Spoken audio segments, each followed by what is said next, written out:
sorry for everything I've done to hurt my children.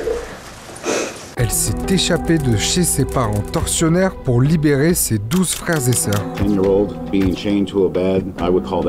Cette maison de l'horreur aux États-Unis. Sometimes I still have nightmares. C'est un fait divers sordide qui émeut tout le pays. It's heartbreaking. We do need to acknowledge the courage of the young girl to escape. Voici l'histoire de Jordan Turpin, rescapée de ce que les médias américains ont surnommé la maison de l'horreur.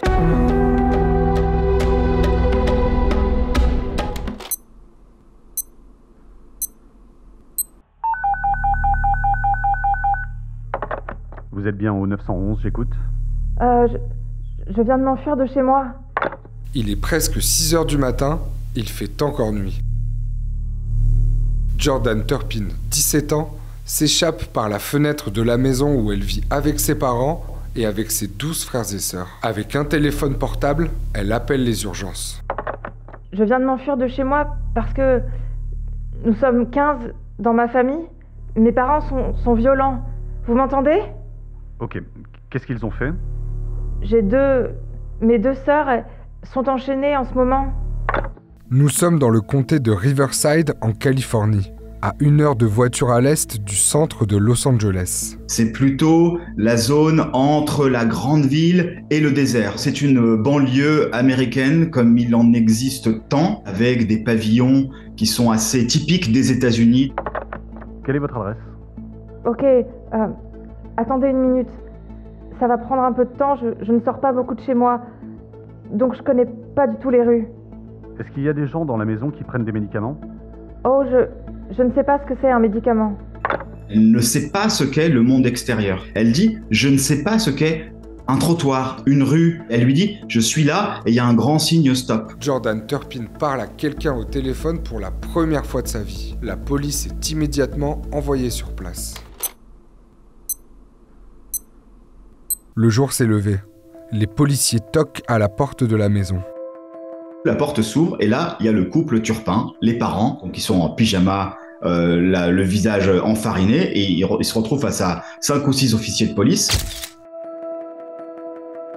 Quand les policiers entrent dans la maison, c'est un capharnaüm énorme, il y a un désordre pas possible, et quand ils arrivent dans la chambre, ils trouvent 12 enfants âgés de 2 à 29 ans, parfois enchaînés, mal nourris, sales. There were 3 individuals that were chained to some type of furniture inside the residence. Ces policiers se rendent compte immédiatement que là, on est sur un cas incroyablement grave. Being 17 years old and appearing to be a 10-year-old, being chained to a bed, I would call that torture. Les voisins n'avaient rien remarqué pour la simple et bonne raison que les enfants étaient cachés dans une chambre complètement fermée. You see, I have a daughter and I mean, it's very horrifying.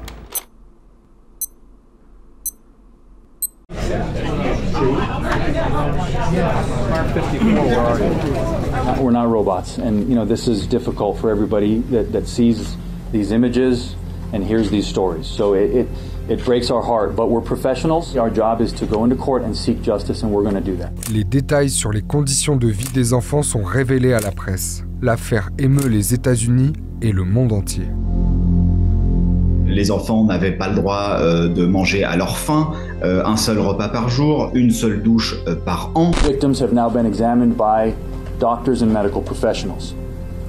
All the victims were and are severely malnourished. To give you an example, one of the children at age 12 is the weight of an average 7-year-old. Accusés de torture, les époux Turpin sont incarcérés dans l'attente de leur procès. Ils risquent tous les deux la prison à vie. Louise a seulement 16 ans lorsqu'elle fugue de chez ses parents pour épouser David Turpin, un ingénieur informatique de 7 ans son aîné, rencontré à l'église pentecôtiste. Ensemble, ils quittent la Virginie occidentale pour s'installer au Texas. La sœur de Louise révélera plus tard qu'elles ont subi dans leur enfance des agressions sexuelles de la part de leur grand-père. Je me rappelle qu'elle pleurait dans la chambre pendant que papy me faisait des choses, parce qu'elle n'avait pas d'autre choix que de regarder. Les époux Turpin sont chrétiens évangéliques, un mouvement religieux très populaire aux États-Unis. Ils ont leur premier enfant en 1988, le 13e et dernier en 2015. C'est un couple extrêmement religieux. pour qui la place de Dieu est primordiale dans la famille. Elle explique d'ailleurs que si la famille est si nombreuse, c'est la volonté de Dieu. I pray for my children every day. I believe God has a special plan for each of them. En 2010, la famille Turpin déménage en Californie. En apparence, la famille semble heureuse. Ils se rendent même tous ensemble à Disneyland et aussi plusieurs fois à Las Vegas. Avec un sosie d'Elvis, ils ont renouvelé à plusieurs reprises leurs vœux de mariage.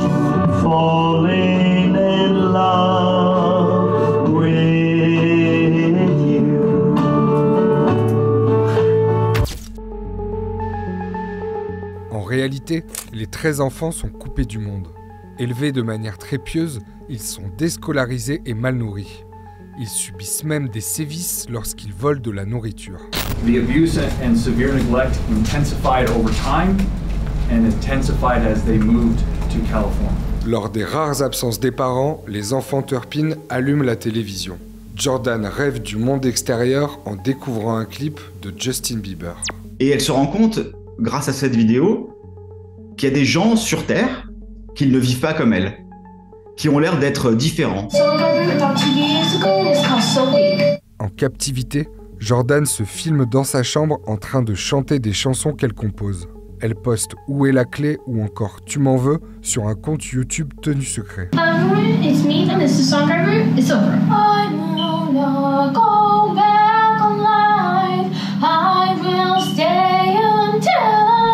À force de discussion avec ses sœurs et ses frères, elle décide d'aller voir ce qui se passe à l'extérieur parce que elle comprend que les parents sont abusifs. The 17-year-old victim that escaped had been working on a plan with her siblings to escape this abuse for more than 2 years.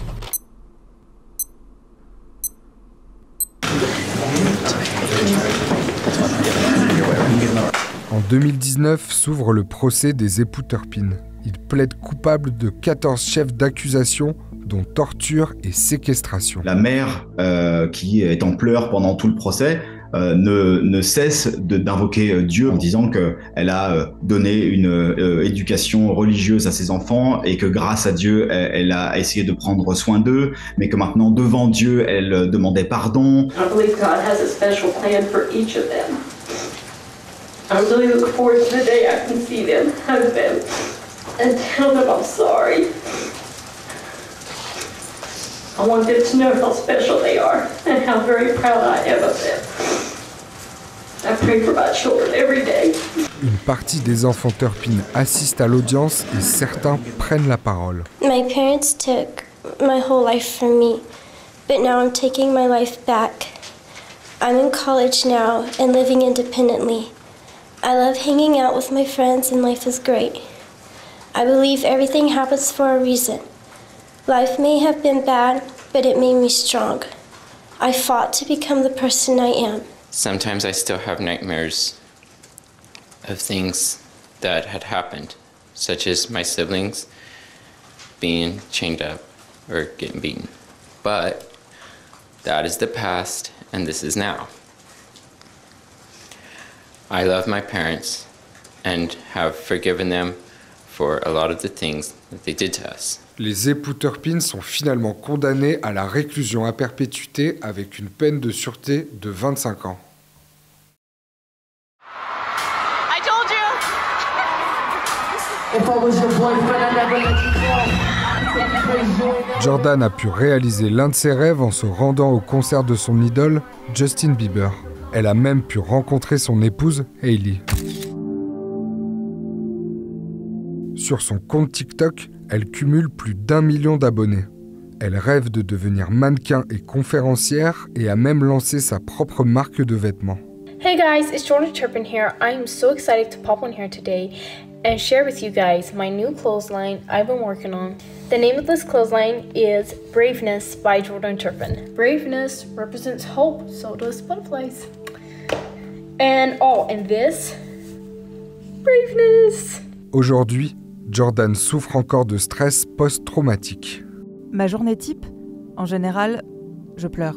J'essaie de me nourrir, et puis je commence à me maquiller, puis je pleure, alors je dois tout recommencer.